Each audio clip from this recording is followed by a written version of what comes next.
Anybody wants to read? Nature of compassion. Swati, please read from here. Thank you for reading.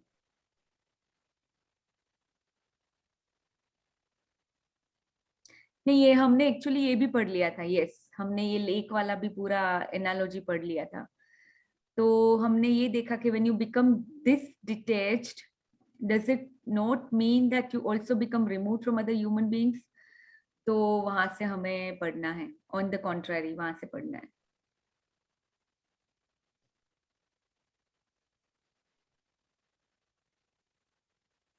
Should I read until then? के स्वाति आप पढ़ रहे हो?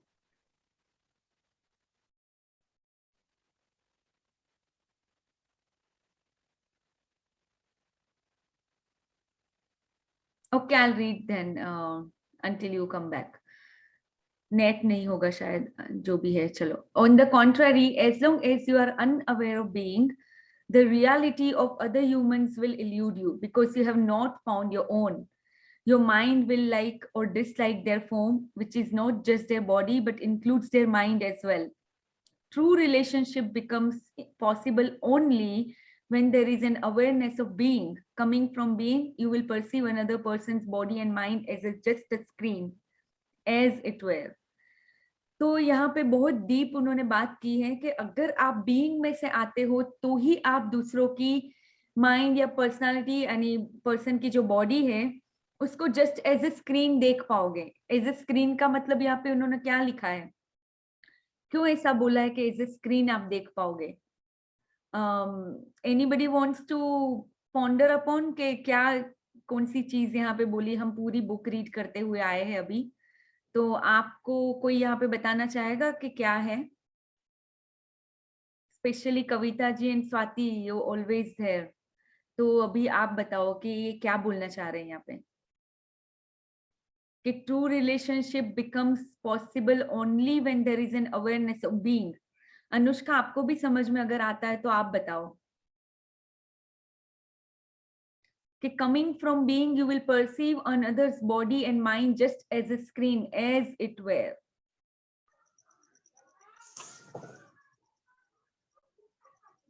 हाँ स्वाति बोलो. You unmuted yourself. हेलो. हाँ जी बोलो बोलो.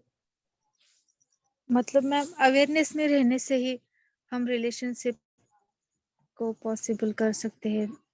हाँ, पर यहाँ पे मतलब ये इसका क्या मतलब है कि coming from being you will perceive another person's body and mind just as a screen, इसका क्या मतलब हुआ? मतलब हम उस अवेयरनेस को अगर कोई एंगरी हो रहा है तो हम जान लेते हैं कि वो पर्सन में मतलब हाँ, अवेयरनेस में रह के कि वो पर्सन अलग है और उसका एंगर अलग है, बीइंग ह्यूमन अलग. Exactly, you got it girl.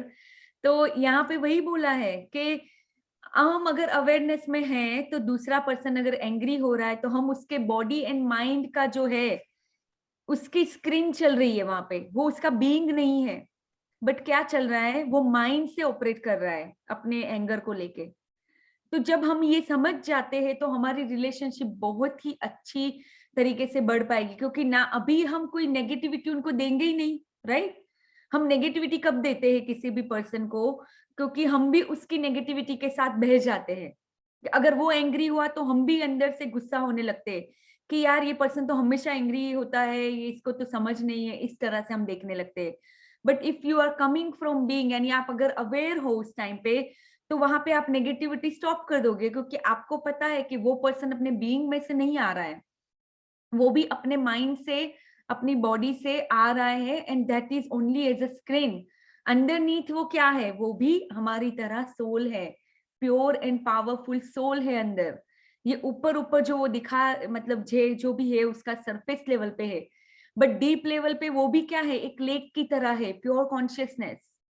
Right?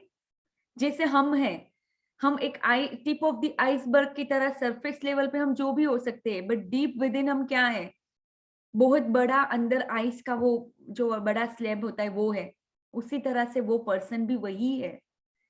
तो मैं अगर अपनी बात करूँ तो इतने अच्छे से मैंने कल एक चीज जो मेरी लाइफ में बहुत टाइम से मैं उसको नेगेटिविटी देने लगती अगर ऐसा होता तो, बट कल मैंने अवेयरनेस में रह के उसको देखा वो चीज को।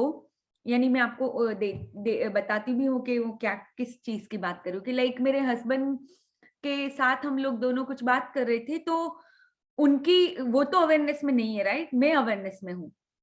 तो वो कुछ बात कर रहे थे जो थोड़ी सी नेगेटिव थी, यानी मैं उसको एक्चुअली नेगेटिव की तरह ले रही हूँ, वो उनका पर्सपेक्टिव बता रहे हैं।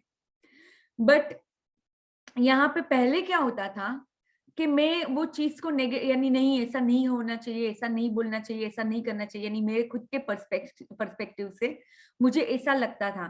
तो मैं चीज को उसी तरह से नहीं देख रही हूँ जो है, बट मैं अपना ही कुछ ना कुछ उसमें लगा रही थी कि नहीं ऐसा कैसे बोल सकते हैं, उनको ऐसा नहीं बोलना चाहिए, या ये तो ये ठीक नहीं है ऐसा बोलना, या मैंने अपने खुद की जजमेंट लगा रही थी पहले।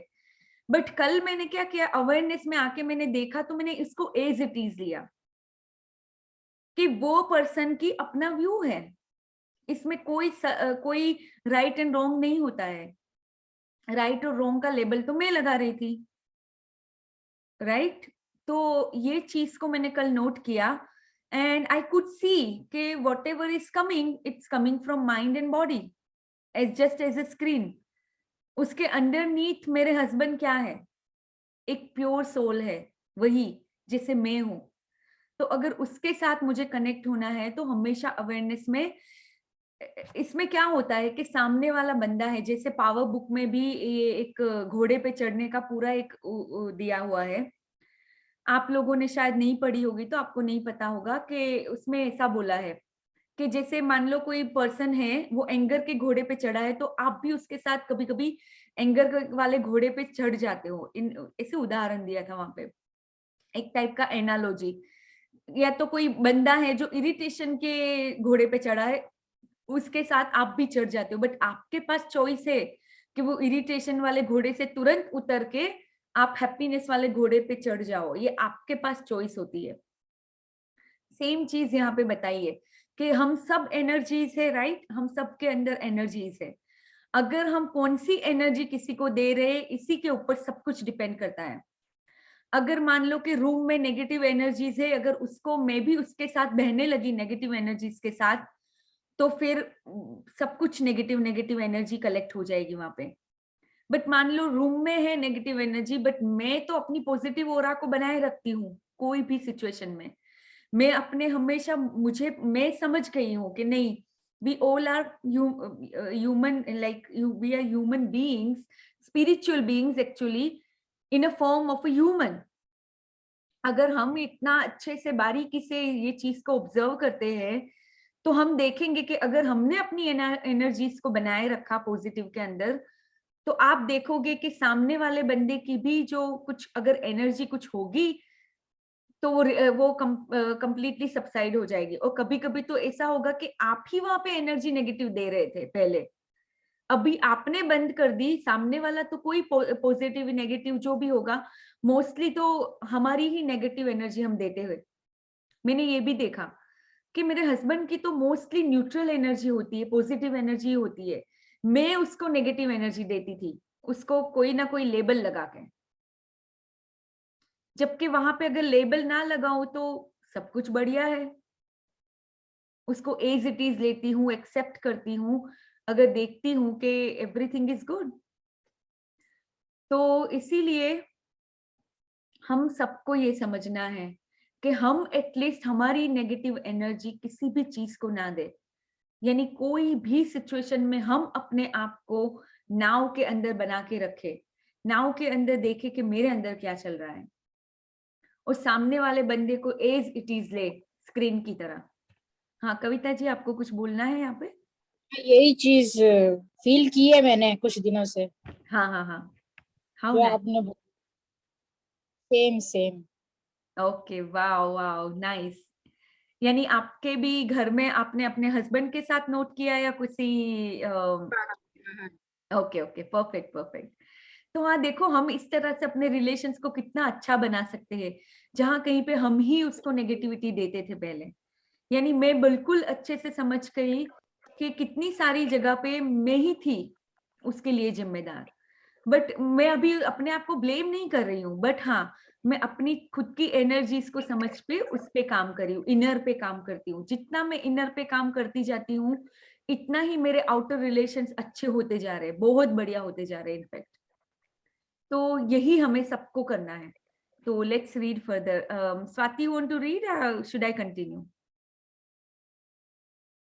Yes, ma'am, I read. Okay, यहाँ से behind which you can feel the true reality.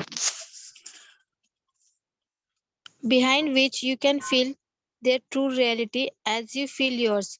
So when confronted with someone else suffering or unconscious behavior, you stay present and in touch with being and are thus able to look beyond the form and feel the other person's radiant and pure being through your own. At the level of being, all suffering is re- recognized as an illusion. Suffering is due to identification with a form. Miracles of healing sometimes occur through this realization by awakening being conscious in others if they are ready. Wow, so see, now this is so amazing. अगर आप इतने conscious हो, अगर आप इतने aware हो, तो आप दूसरों के अंदर की जो सोल है, दूसरे के अंदर का जो बीइंग है, उनको भी आप अवेकनिंग कर सकते हो अगर इफ दे आर रेडी। अगर वो रेडी है तो आपकी प्रेजेंस की वजह से उनकी भी बीइंग की हीलिंग हो सकती है। यानी उनके अंदर की सोल को भी आप हील कर सकते हो अपनी खुद की प्रेजेंस के साथ, अपनी खुद की अवेयरनेस के साथ। This is something so miraculous. यानी अगर आपने प्राणिक हीलिंग वगैरह सुना होगा, मैंने कभी किया नहीं है बट मैंने सुना हुआ है, तो उसमें यही सेम होता है कि एनर्जीज के ऊपर काम काम करना। मैं यहाँ पे उसको प्रमोट या ऐसे नहीं कर रही, मुझे लगता है कि ये सब टेक्निक्स है, हमें जो सूट करती है वो हमें अपनाना है। तो यहाँ पे एनर्जीज की बात है कि हम अपनी एनर्जीज को दूसरों की एनर्जीज के साथ कनेक्ट करके वो एनर्जी को हील कर सकते हैं। यानी भले ही आपके सामने कोई अनकॉन्शियस बिहेवियर कर रहा है या वो अपनी सफरिंग दिखा रहा है, बट वहां पे अगर आप अवेयरनेस में हो तो आप उनके बीइंग के साथ पूरी तरह से कनेक्ट करके उनको भी अवेकन कर सकते हो if they are ready. This is so amazing. यानी this is your power, you have that power to change someone's, like to heal someone, I should say basically कि आपके अंदर इतना पावर है, आप किसी और को भी हील कर सकते हो अपनी पावर के साथ। बट ये ऐसे ही आता है नहीं, हमें प्रैक्टिस करनी पड़ती है। और हम जितना उसको प्रैक्टिस करते जाते हैं, हमें वो एक कंपैशन, वो काइंडनेस, वो अंदर से ही फील होता है। जितना आप बीइंग में जाओगे, आपको ग्रेटिट्यूड भी इतना ही फील होगा सबके लिए। भले इनका अनकॉन्शियस बिहेवियर होगा आपके सामने, बट अंदर से अगर आप कनेक्ट करते हो तो you will feel compassion for that person, you will feel that kindness and you know एक वननेस आपको महसूस होगी, ग्रेटिट्यूड होगा कि हाँ, ये पर्सन मेरी लाइफ में है तो उसकी वजह से बहुत ही अच्छा है, मेरी लाइफ इतनी सुपर्ब है, अमेजिंग है। सो this is truly truly truly amazing. You should really, मैं आपको बोलूंगी कि प्लीज अपने नोट्स बनाइए अगर बना सकते हो तो, क्योंकि ये सेशन खत्म होगा, आप वापस अपने माइंड के उसमें चले जाओगे। अगर आपने लिख दिया तो you will retain 80% of the sessions, जो भी इंफॉर्मेशन है। तो मैं आपको बार बार बोलती हूँ कि प्लीज अपनी नोट्स बनाएं। ऐसा हो तो सेशन बाद वापस देख के उसकी नोट्स बना लीजिए। अगर आपको अभी समझना है, नोट्स में इन्वॉल्व नहीं होना है, तो मैं कभी कभी क्या करती हूँ कि मैं सेशन बार बार देखती हूँ, बट लाइक दूसरी बार अगर मैं देखती हूँ तो उसकी थोड़ी स्पीड में ज्यादा कर देती हूँ, यूट्यूब पे अगर है तो।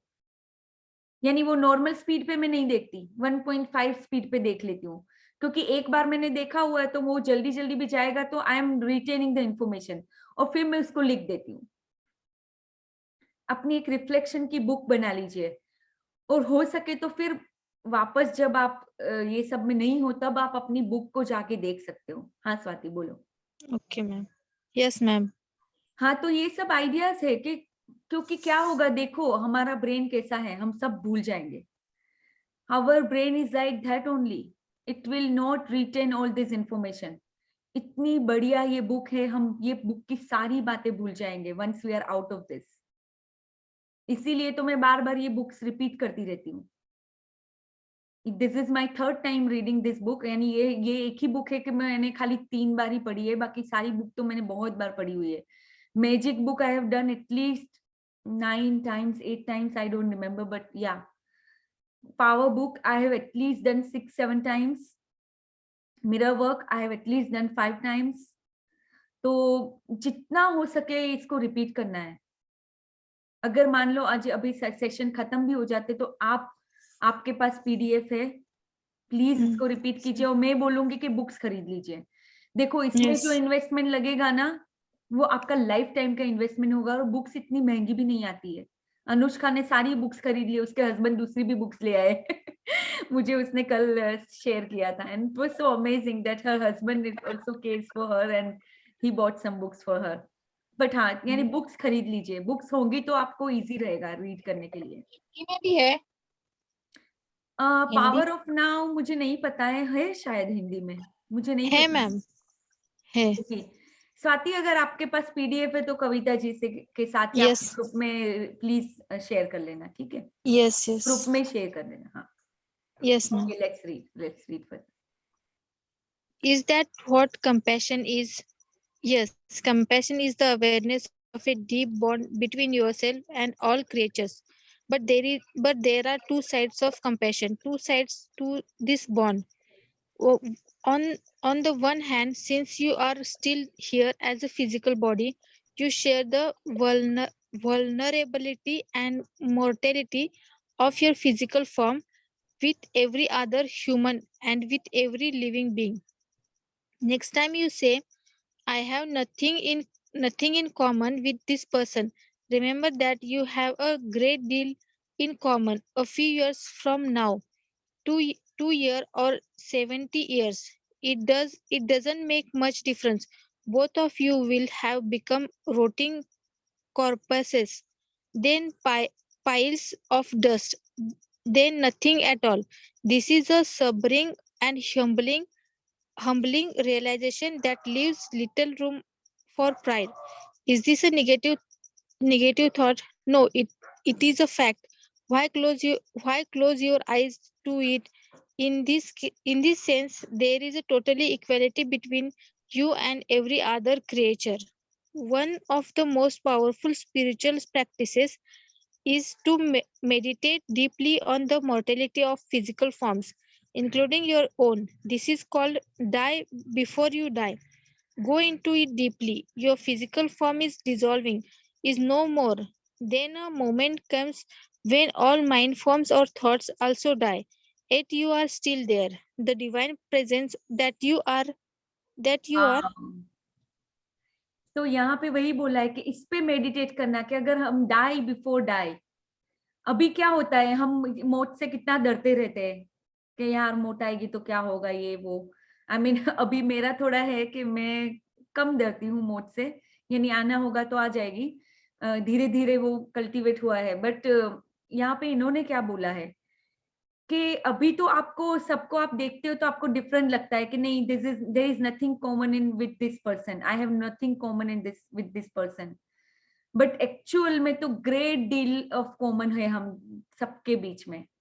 हम सब एक दिन कॉर्प्स बन जाएंगे, यानी कि हम मर के हमारी खाली बॉडी ऐसे ही पड़ी होगी, रोटन हो रही होगी अगर बैरिड किया है तो, राइट.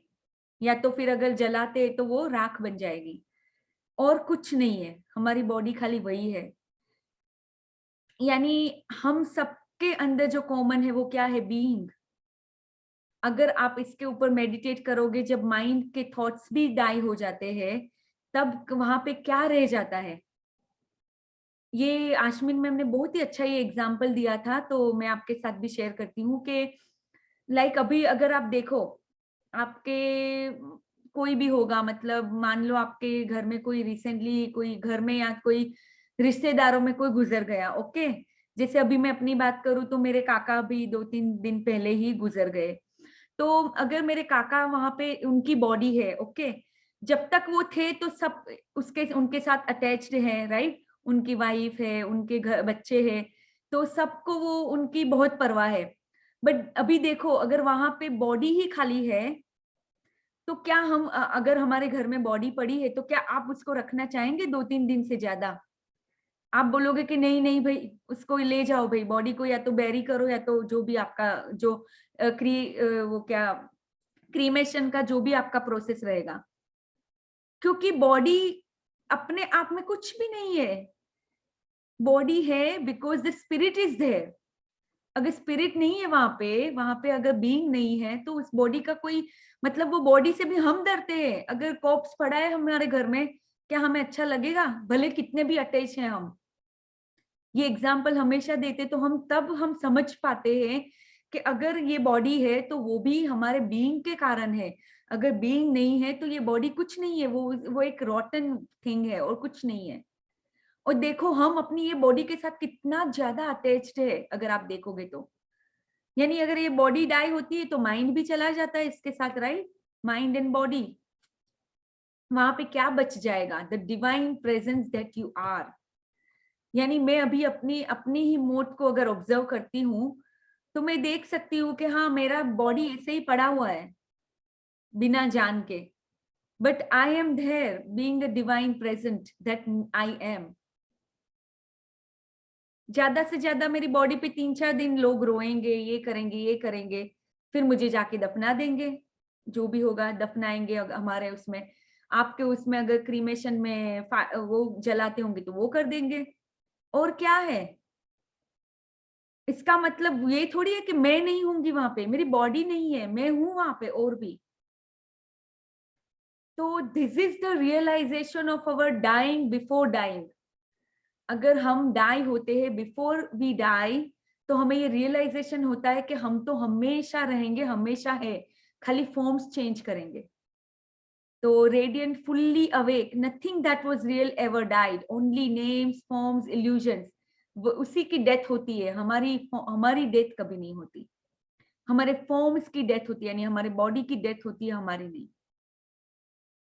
अगर आप अभी इमेजिन भी करो, ये पावर बुक में बोला गया है कि आप अपना ऐसा इमेजिन करो कि आप बिल्कुल एग्जिस्ट ही नहीं करते हो। वो हम इमेजिन कभी कर ही नहीं पाएंगे, बिकॉज हम हैं, हम हमेशा रहने वाले हैं। हमारा फॉर्म्स चेंज होगा, यानी जो जन्म बोलते हैं कि जन्म जन्म जन्म लेते रहेंगे, हम नए जन्म में आएंगे, वापस ये चेंज होगा। बट हम कभी भी नहीं, मतलब हम कभी, हमारा विनाश नहीं होता है। इन शॉर्ट, हम इमेजिन भी नहीं कर सकते। पावर बुक में ये पूरा क्लियर बोला गया है। सो this is what it is. तो यहाँ पे अभी पोज लेने के लिए बोला है, let's take a pause and try to, let's meditate on this, कि हम अगर मर जाते हैं तो क्या क्या हमारे साथ हो रहा है। Let's meditate on this. This is, भले आपको अंदर से डर भी आ रहा है तो भी कीजिए, धीरे धीरे वो डर चला जाएगा। क्योंकि अपने अपनी बॉडी के साथ हम इतने अटैच होते, इसलिए तो हमें मरने का डर लगता है, और क्या है। जबकि जितना हमने अभी अब तक ग्रेटेस्ट सीक्रेट में भी पढ़ा या इसमें भी, तो जैसे जैसे आप ये रियलाइज करते जाओगे, आप जितना नॉ अटैचमेंट से मतलब अपनी बॉडी के साथ थोड़ा डिटेच होते जाओगे, आप देखोगे कि death is actually very painless. Death में कुछ भी ऐसा नहीं होता है जो हम अभी इतना उसको लेके, कलेक्टिव एक हमारा होता है कि हम डेथ को लेके बहुत डरते होते हैं कि डेथ आएगी तो क्या होगा, दिस दैट। बट एक्चुअली वो बहुत पेनलेस होती है, जो डेथ होती है। It's very painless and it's like changing a form. अभी एक एक कपड़े बदल के दूसरे कपड़े में जाना है, और कुछ नहीं है। तो हमें सबको कैसा लगता है, डेथ को लेके हम बहुत ज्यादा उसको एक अलग तरह का हाइप बनाया हुआ है। एक्चुअल में डेथ कुछ है ही नहीं, it's just changing forms, that's it. So let's meditate on this. Okay, let's do it. थोड़ा सा अपने आप को रिलैक्स करके फिर 1-2 मिनट के लिए करेंगे, ज्यादा नहीं।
ओके।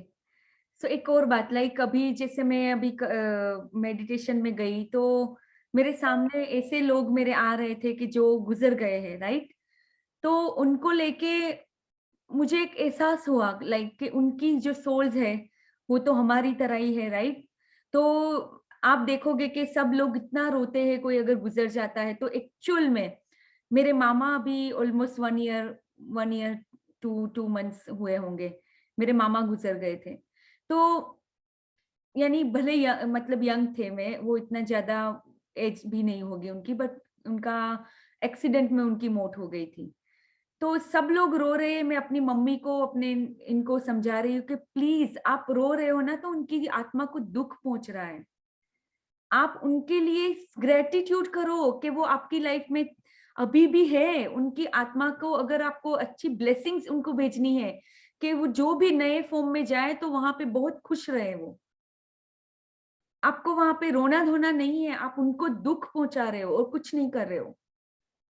मैंने उस टाइम पे अपनी मम्मी को बहुत अच्छे से समझाया और कहीं ना कहीं पे वो बहुत कुछ वो समझ भी गए थे उस टाइम पे। और फिर वो लिखने लगे उनके ब्रदर के लिए कि हाँ वो जहाँ पे भी है उनका अच्छा मतलब उनका जो भी फॉर्म मिला हो उनको वहां पे वो खुश रहे।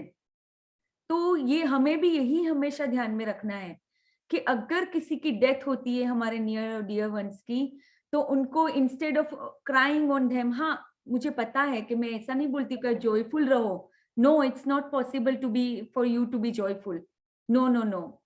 बट एटलीस्ट उनको जितना हो सके उनके लिए शुक्राना, कि जब तक वो आपकी लाइफ में थे उनकी मेमोरीज को लेके शुक्राना, उनके साथ के जो भी बिताए हुए पल है उनके लिए शुक्राना, कि उनकी आत्मा है, उनकी सोल है, उनके तरफ जितना जितना आप ये पॉजिटिव एनर्जी भेजोगे उतना ही उनको फायदा होगा, instead of sending negative energy to them. क्योंकि we all are energy beings, हमारी एनर्जी उनके तक पहुंचती है भले वो आज है कि नहीं है। इसीलिए जब परसों हमने जब मेरे काका का मुझे सुनाई पड़ा था तो मैंने उनके लिए ग्रेटिट्यूड चालू कर दिया बहुत ज्यादा। मैंने सारे अभी इतने टाइम से तो मेरी उनके साथ कोई मेमोरीज नहीं थी, बट मेरी बचपन की या फिर कहीं जब जब कभी भी मेरी कोई मेमोरीज थी वो सब मैंने याद की और उनको मैंने बहुत शुक्राना भेजा। And that was a pivotal moment for me also, as an upgrading my soul. वहां पे नेगेटिव एनर्जी बिल्कुल भी नहीं देनी है हमें। जितना हम किसी के लिए शुक्राना, कंपैशन, ब्लेसिंग्स भेजेंगे इतना ही हमारी सोल भी उसकी ओर बढ़ती जाती है एनलाइटनिंग की तरफ। तो हमेशा आप लोग अभी आगे पता नहीं मेरे साथ रहोगे नहीं, बट ये हमेशा याद रखना कि कोई भी अगर हमारा कोई लव्ड वन है चला जाता है, I know it is sad कि वो चले गए अभी हमारे बीच में नहीं है, बट एटलीस्ट वो सैडनेस की एनर्जी देने बंद करके तुरंत ही उनके लिए शुक्राना चालू कर दो। हाँ रोना आ रहा है रो लो, शुक्राना करते हुए रो, बट नॉट बिकॉज के वो नहीं है हमारे बीच में। That is sending a very negative energy to them. So yeah let's read further. The realization of this deathless dimension. हाँ स्वाति सुनाई नहीं दे रहा है एक्चुअली, थोड़ा सा माइक को साथ में ले लो। हाँ सुनाई दे रहा है? हाँ अभी सुनाई दे रहा है। The realization of this deathless dimension, your true nature, is the other side of compassion. On a deep feeling level, you now recognize not only your own immortality, but through your own, that of every other creature as well. On the level of form, you share mortality and the precarious precariousness Precarious. of existence. On the level of being you share eternal radiant life. These are the two aspects of compassion. In compassion, the seemingly opposite feeling of sadness and joy merge into one and become transmuted into a deep inner peace. This is the peace of God. It is one of the most noble feelings that humans are capable of, and it has great healing and transformative power. But true compassion, transformative power.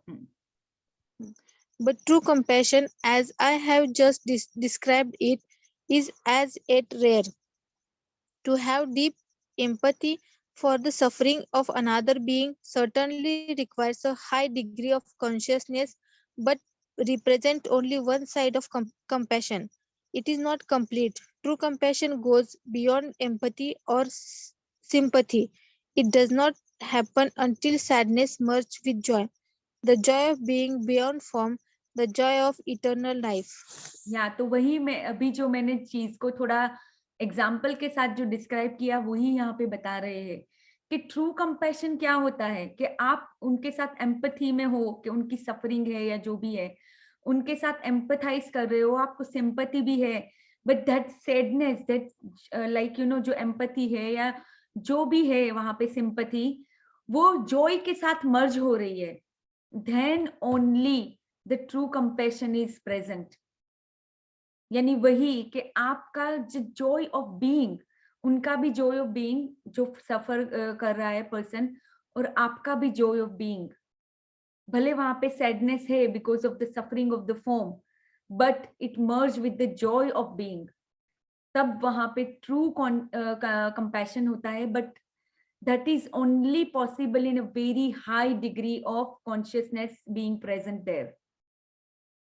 जब बहुत high level पे आप awareness में हो, consciousness में हो, then only it is possible। But that is like it can transmute anything into deep inner peace, and that is the peace of God। So amazing। like दूसरों आपकी immortality जो है, दूसरों की भी इमोर्टैलिटी, यानी आप फॉर्म चेंज करते रहते हो, बट आपका बीइंग, दूसरों का भी बीइंग हमेशा, जो इटर्नल बीइंग है वो हमेशा है और रहेगा। और देन इटर्नल बीइंग क्या है? Joy, peace, peace of God, वो वहां पे हमेशा है। And this is called compassion, true compassion, यानी वननेस, किसी के भी साथ वननेस फील करना, फॉर्म के बियॉन्ड वाला वननेस, बॉडी के साथ नहीं, माइंड के साथ नहीं, बट अंडर जो हम जो टिप ऑफ आइसबर्ग की बात की, जो लेक है, जो डीप लेक है, जो पूरी तरह से शांत है, उसके साथ एक वननेस फील करना, that is the true compassion. So let's read further. Toward a different order of reality. Let's read from here. I don't agree that the body needs to die. I am convinced that we can achieve physical immortality. We believe in death, and that's why the body dies. The body does not die because you believe in death. The body exists or seems to because you believe in death. Body and death are part of the same illusion created by the egoic mode of consciousness, which has no awareness of the source of life and sees itself as separate and constantly under threat. So it creates the illusion that you are a body, a dense physical vehicle that is constantly under threat. To perceive yourself as a vulnerable body that was born and a little later die. That's the illusion. Body and death. One illusion.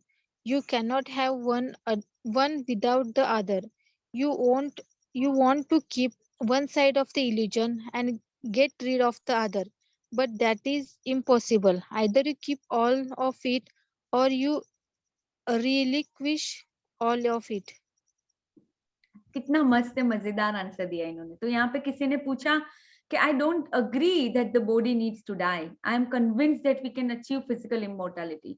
यानी अगर मैं भी कभी कभी scientific research देखती हूँ तो ये लोग अभी जैसे जिनेटिक्स के अंदर इतनी सारी नई नई एडवांसमेंट आती रहती है, और वो कुछ ना कुछ ऐसा ढूंढते रहते हैं कि ये बॉडी हमेशा यंग रहे, डाई ना हो, ये तरह का।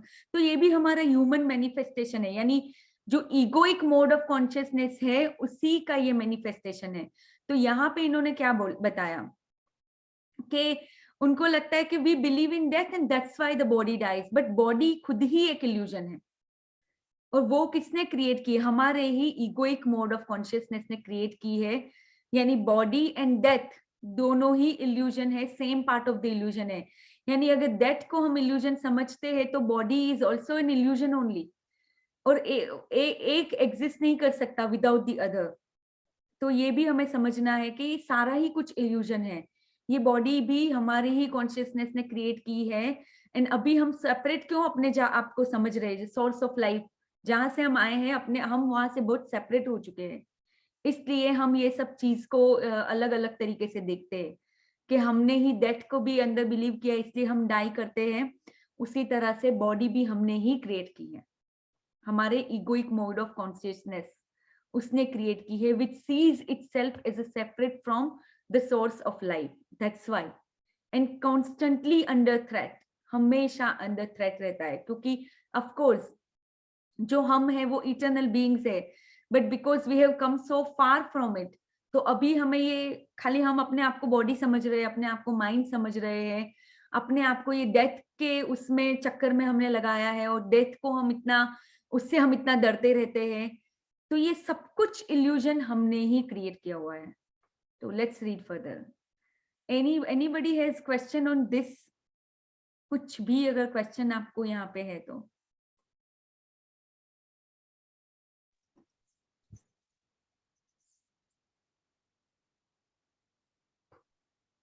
हाँ स्वाति, पढ़ो पढ़ो फिर यहाँ से। However, you cannot escape from the body, nor do you have to. The body is an incredible misperception of your true nature. But your true nature is cancelled somewhere within that illusion, not outside it. So the body is still the only point of access to it. If you saw an angel but mistook it for a stone statue, all you would have to do is adjust your vision and look more closely at the stone statue, not start looking somewhere else. You would then find that there never was a stone statue. तो यहाँ पे analogy दी है कि stone statue है, आपने उसको angel की तरह देखा but mistook it for a stone statue. If you saw an angel and mistook it for a stone statue, all you would have to do is adjust your vision and look more closely. यानी आपको वो stone statue को closely देखना है. कहीं और दिखोगे तो नहीं समझ में आएगा कि वो क्या है. आपको अपना विजन चेंज करना है, बट लुक तो वहीं पे करना है. विजन को भले चेंज करना है बट देखना वहीं पे है, कहीं और नहीं मिलेगा वो. उसी तरह से हमारी भी ये जो हमारा बीइंग है वो हमारे अंदर है, बाहर कहीं नहीं मिलेगा.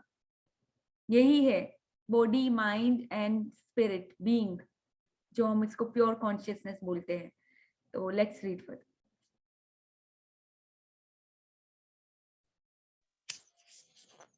If belief in death creates the body, why does an animal have a body? An animal doesn't have an ego and it doesn't believe in death, but it still die or seems to. Remember that your perception of the world is a reflection of your state of consciousness. You are not separate from it, and there is no object world out there. Every moment, ma'am, page thoda scroll. हाँ. Every moment, your consciousness creates the world that you inhabit. One of the greatest insights that has come out of modern physics is that of the unity between the observer and the observed. The person conducting the experiment, the observing consciousness cannot be separated from the observed phenomena, and a different way of looking causes the observed phenomena to behave differently. If we believe on a deep level in separation and the struggle of survival, then you see that belief reflected all around you, and your perceptions are governed by fear. You inhabit a world of death and of bodies fight, fighting, killing, and devouring each other. तो वही है कि यहाँ पे जैसे greatest secret में इसका दिया हुआ था, जैसे क्वांटम फिजिसिस्ट है तो वो लोग ये एक्सपेरिमेंट्स कंडक्ट करते हैं और उन्होंने क्या पाया कि there is a unity between observer and the observed. यानी अगर मैं कुछ ऑब्जर्व कर रही हूँ तो वो मेरा ही रिफ्लेक्शन है, क्योंकि मैंने ही उसको क्रिएट किया है। यानी मेरे और ये ऑब्जर्व्ड, यानी जो बीच, अगर ये मान लो अभी मैं कंप्यूटर के सामने बैठी हूँ, आप सबसे यहाँ जूम के ऊपर बात कर रही हूँ, तो यहाँ पे क्या बताना चाह रहे हैं कि मैं जो भी ऑब्जर्व करती हूँ वो भी मैं ही हूँ। ग्रेटेस्ट सीक्रेट में ये बताया गया था कि जो स्क्रीन होता है, मान लो कि एक स्क्रीन है, उसके ऊपर जब मूवी का प्रोजेक्टर लगता है तो कैसे मूवी वो स्क्रीन के ऊपर वही मूवी प्रोजेक्ट हो रही है स्क्रीन के ऊपर, तो वैसे ही मैं अगर कॉन्शियसनेस हूं तो मेरी ये जो भी लाइफ है मैंने ही प्रोजेक्ट की है। तो the observed and the observer are two not separate thing, but the I mean unity है दोनों के बीच में। तो this is very deep, on a deep level the separation and struggle for survival जो हम कर रहे हैं अभी, वो एक ही है एक्चुअली। तो let's read further. Nothing is what it seems to be. The world that you create and see through the egoic mind may seem a very imperfect place, even a well of tears. But whatever you perceive is only a kind of symbols, like an image in a dream. It is how your consciousness interprets and interacts with the molecular energy dance of the universe. This energy is the raw material of so-called physical reality. You see it in terms of bodies and birth and death, as or as a struggle of survivor. An infinite number of complete different interpretations, completely different world is possible and in fact exist. All depending on the perceiving consciousness. Every being is a focal point of consciousness, and every such focal point creates its own world. Although all these worlds are interconnected, there is a human world, an ant world, a dolphin world, and so on. There are countless beings whose consciousness frequency is so different from your that you are probably unaware of their existence as they are of yours. Highly conscious beings who are aware of their connectedness with the source and with each other world inhabit a world that to you would appear as a heavenly realm, and yet all worlds are ultimately one.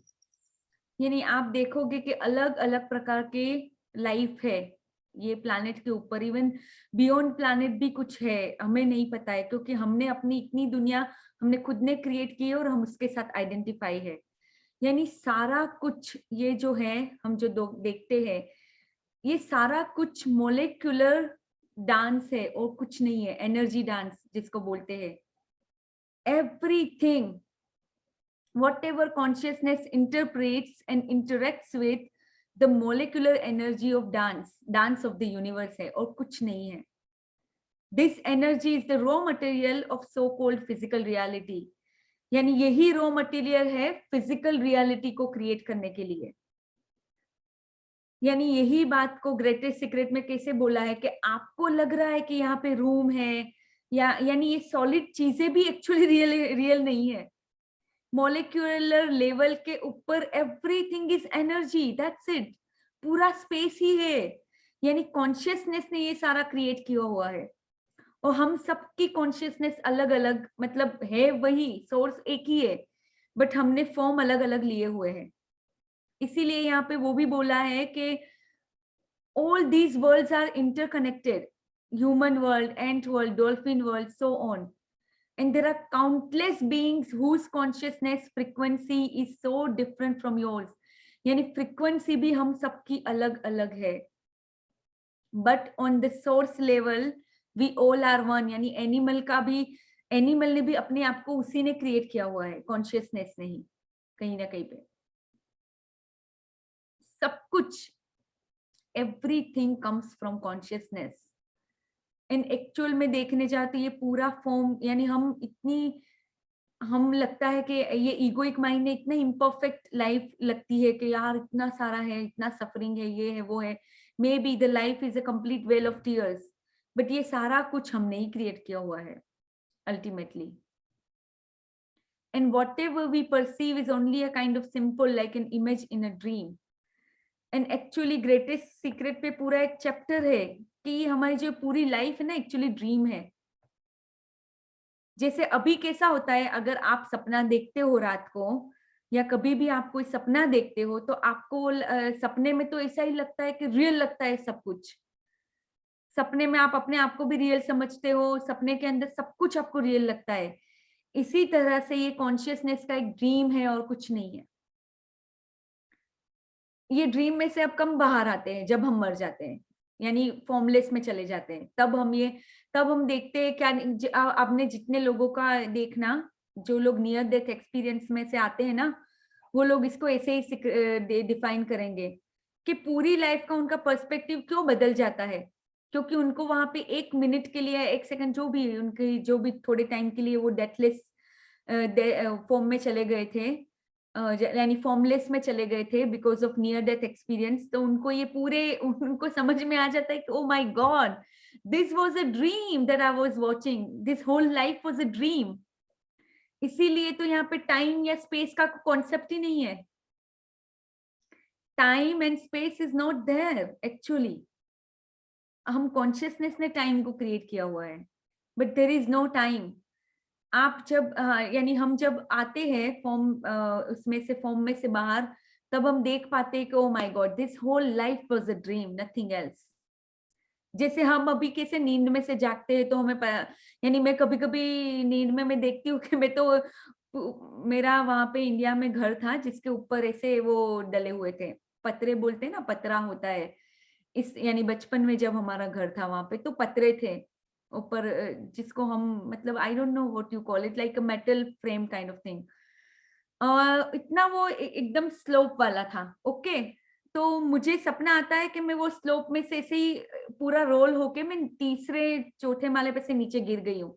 जैसे ही मैं सपने में से बाहर आती हूँ, मैं तो अलाइव हूँ, ऐसी ही हूँ. तो बट सपने में तो वो बहुत ज्यादा रियल लग रहा था कि oh my God, I fell from that and I completely broke my legs and everything. वो बहुत ही सपना, बहुत ही वो लग रहा था वहां पे, तो रियल. जैसे ही सपने में से बाहर आई तो नथिंग हैपेंड एक्चुअली. वैसे ही हमारी लाइफ ये जो है वो ड्रीम है और कुछ नहीं है. ग्रेटेस्ट सीक्रेट में बहुत अच्छे से ये पूरा एक चैप्टर सपने के बारे में उन्होंने समझाया है. तो यहाँ पे भी एकार्ट टोल हमें कुछ ना कुछ ऐसा ही समझाना चाह रहे हैं कि ये सारा कुछ हमने ही क्रिएट किया हुआ है और हम इसको कितना सीरियसली ले रहे हैं. अगर अपनी लाइफ को देखेंगे तो हम कितना उसके अंदर जैसे कितना हमने अटैच हो गए सब चीजों के साथ, जबकि ये तो पूरा ड्रीम है और कुछ नहीं है. तो जितना हम ये सब चीजों को क्यों एक्चुअली समझना जरूरी है, क्यों इसको इतना समझना डीपली जरूरी है, क्योंकि थोड़ा हम डिटेच हो पाए, अपने आप को सेपरेट कर पाए, अपने आप को अवेयरनेस की तरह देख पाए, इसलिए हमें ये सब चीजों को डीपली समझना है. And this books are helping us to reach that level. क्योंकि कोई ना कोई मेंटर किसी ना किसी रूप में हमें चाहिए, तो ही हम आगे बढ़ सकते हैं. हमें खुद को ये सब चीजें कभी कभी रियलाइज होती है, कभी कभी नहीं होती है. बट जब हम पढ़ते हैं, जब हम ये एनलाइटन सोल्स की जो बातें होती है, कहीं ना कहीं पे हमें ये पाथ पे लेके जाती है. तो लेट्स रीड फर्दर.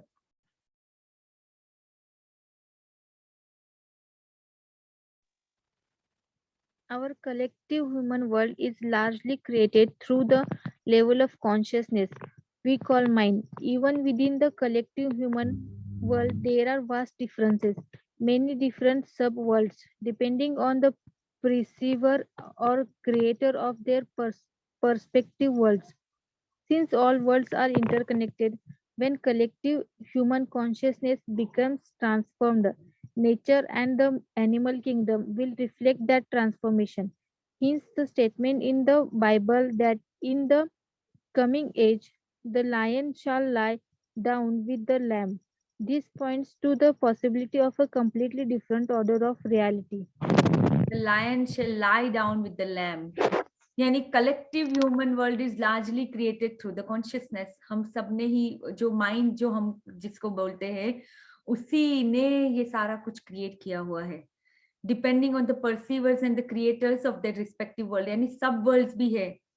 हमें अपना इतना सा ही वर्ल्ड दिखाई देता है, बट जो एनलाइटन सोल्स होती है वो देख पाती है बियॉन्ड फॉर्म. वो देख पाती है कि क्या कितना अलग अलग टाइप के वर्ल्ड्स है, सब वर्ल्ड्स जिसको बोलते हैं. Everything is interconnected. अगर collective human consciousness become transformed, nature and the animal kingdom will reflect that transformation. धीरे धीरे धीरे वो ट्रांसफॉर्मेशन हमें दिखने भी लगेगा. इसीलिए बाइबल में ये चीज बोली गई है कि lion shall lie down with the lamb. जब पूरा ह्यूमन जो ह्यूमन कॉन्शियसनेस है वही ट्रांसफॉर्मेशन ला सकता है, because we got this body and mind. Animals के पास माइंड नहीं होता है, हमारे पास है. तो इसीलिए लेट्स रीड फर्दर.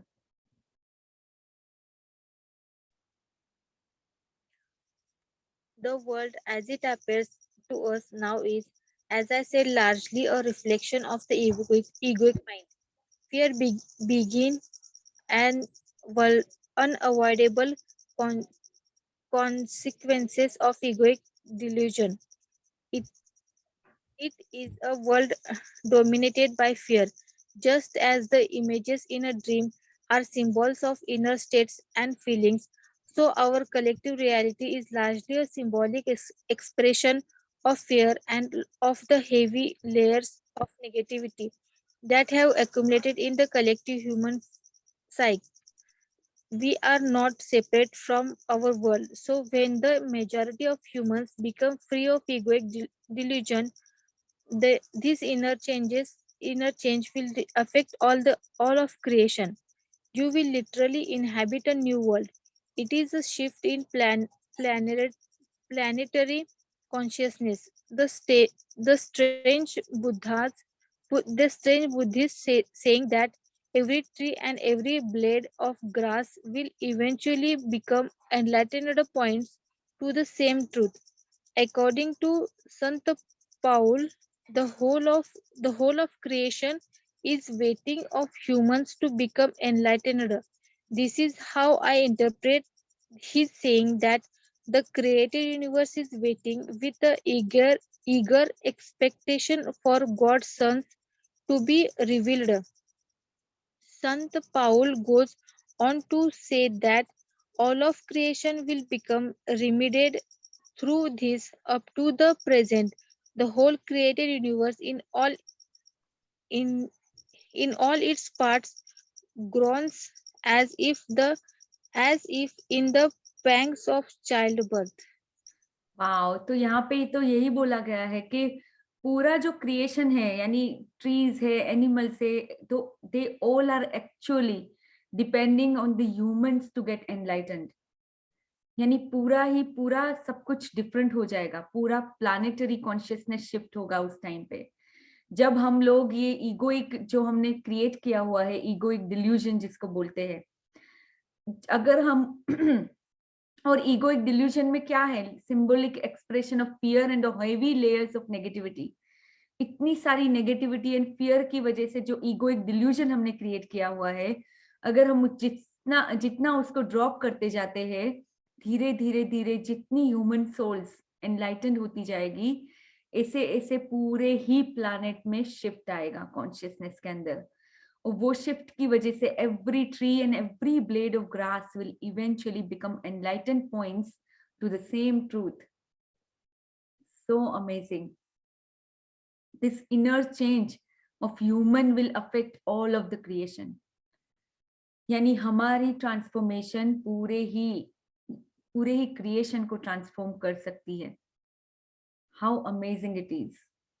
यानी उसकी डेप्थ को अगर समझते हैं तो दैट इज सो अमेजिंग. यानी हम अभी इतना तो हम सब मुझे नहीं पता आप कितना बिलीव करते हो, बट मैं हमेशा इतना तो बहुत ज्यादा बिलीव करती हूँ कि वी ऑल आर एनर्जीज। जैसे ही हम अपनी एनर्जी को चेंज कर देते हैं, हमने देखा कि सब कुछ चेंज हो जाता है आउटसाइड के वर्ल्ड के अंदर। यानी कितना डीपली है वो चीजें कि जैसे ही हमने अपनी नेगेटिविटी को पॉजिटिविटी में कन्वर्ट कर दिया, धीरे धीरे धीरे चीजें बदलने लगती है अपने आप। यानी isn't it a miracle? Miracle मतलब यानी हम खुद ही एक मिरेकल है। तो जैसे मैजिक बुक में ये हेल्थ के चैप्टर में बोला गया है कि जब तक आप मिरेकल में बिलीव नहीं करोगे, आपको मिरेकल दिखेंगे भी नहीं कभी। बट जैसे ही मिरेकल में आप बिलीव करने लगोगे, तो आप देखोगे कि ये पूरा क्रिएशन ही एक मिरेकल है। ये ट्रीज, ये पूरी जितनी भी नेचर की चीजें हैं, पूरा मिरेकल नहीं है तो और क्या है? और ह्यूमन ने कितना कुछ क्रिएट किया हुआ है, तो ये भी तो पूरा मिरेकल है। किस तरह से चीजों को क्रिएट किया है हमने ही, अगर देखने जाओ तो। यानी कैसी कैसी चीजें अगर डीपली आप देखने जाओगे कि किस तरह से ह्यूमन ने ऐसी ऐसी चीजें अचीव की है जो बियॉन्ड अवर इमेजिनेशन है। यानी इतने बड़े बड़े पहाड़ों को तोड़ के वहां पे रास्ता बनाना, यानी कई सारी चीजें। एरोप्लेन ही एक अपने अंदर एक मिरेकल नहीं है तो क्या है कि हम उड़ के इतने बड़े प्लैनेट पे कहीं पे भी जा सकते हैं। Everything in a creation is a miracle. Everything. जितना आप देखोगे इतना आपको पता चलेगा कि हाउ अमेजिंग इट इज। तो या I think let's conclude our session over here. वापस हम कल मिलते हैं 3:30 बजे। अगर वेडनेसडे को अगर वापस होगा तो इस तरह से एक और हम ले लेंगे, ठीक है? तो ऐसे ऐसे करके हम वेडनेसडे को वापस एक घंटे का ऐसा सेशन ले लेते हैं बीच में, खाली बुक रीडिंग का। मुझे लगता है कि रात के टाइम पे ज्यादा लोग आ पा रहे हैं, दोपहर के यस टाइम से। हाँ, ऐसा मुझे फील हुआ आज कि बहुत सारे लोग ज्वाइन हुए थे बिकॉज ऑफ द टाइम। चलो अच्छी बात है। आप लोग सब मुझे बताना कि इसके बाद अगर हम मैजिक बुक स्टार्ट करते हैं तो आप लोगों को कौन सा टाइम सूट करता है। Let's see if we can work it out together. अगर मॉर्निंग का टाइम आपको सूट हो रहा है तो हम ऐसा कुछ करेंगे मॉर्निंग के टाइम पे। Let's see how it goes, अभी जब तक ये हमारी बुक खत्म नहीं होती। Okay ma'am. Okay, thank you so much for joining everyone. Thank you so much. Thank you ma'am, thank you for this session. Thank you everybody to join today. बहुत मजा आया, सबको नए नए चेहरों को भी देख के आज थोड़े टाइम के बाद। वैसे तो आप सबको तो मैं देखती हूँ रोज। Thank you for joining. कोई क्वेश्चन है यहाँ पे? 5 मिनट और खींच सकते हैं अगर कोई क्वेश्चन है या कुछ शेयर करना है तो। How you feeling about this sessions and how you feeling about your own personal growth, अगर कुछ शेयर करना है तो।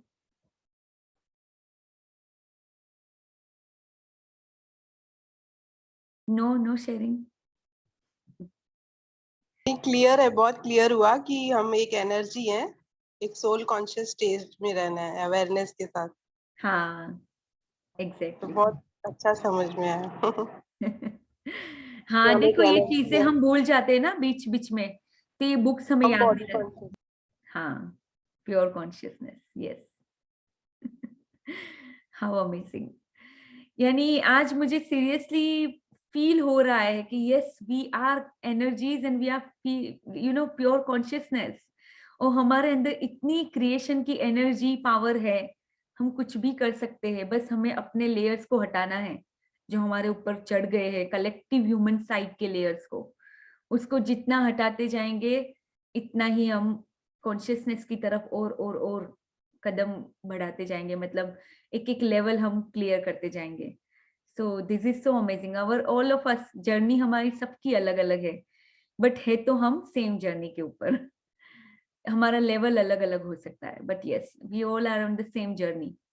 सो this is so amazing to connect with each other. Madam हम लोग तो इंडिया में है, ठीक है, आप तो यूएस में रह के, इतने ठंडे देश में रह के सुबह 5 बजे रेडी होके बैठना, रियली बहुत मायने रखता है। Thank you. I try. मुझे लगता है कि कंसिस्टेंसी इज द की। अगर मैं कंसिस्टेंसी नहीं रखूंगी तो मैं कहीं पे आगे नहीं बढ़ सकती। ये बहुत जरूरी है कि कंसिस्टेंटली हम कुछ भी करते हैं तो वो कंसिस्टेंटली करना। तो somehow I'm managing these sessions at least. So I'm very happy about it, very proud. Okay, thank you so much. Thank you for appreciating. Thank you. Bye.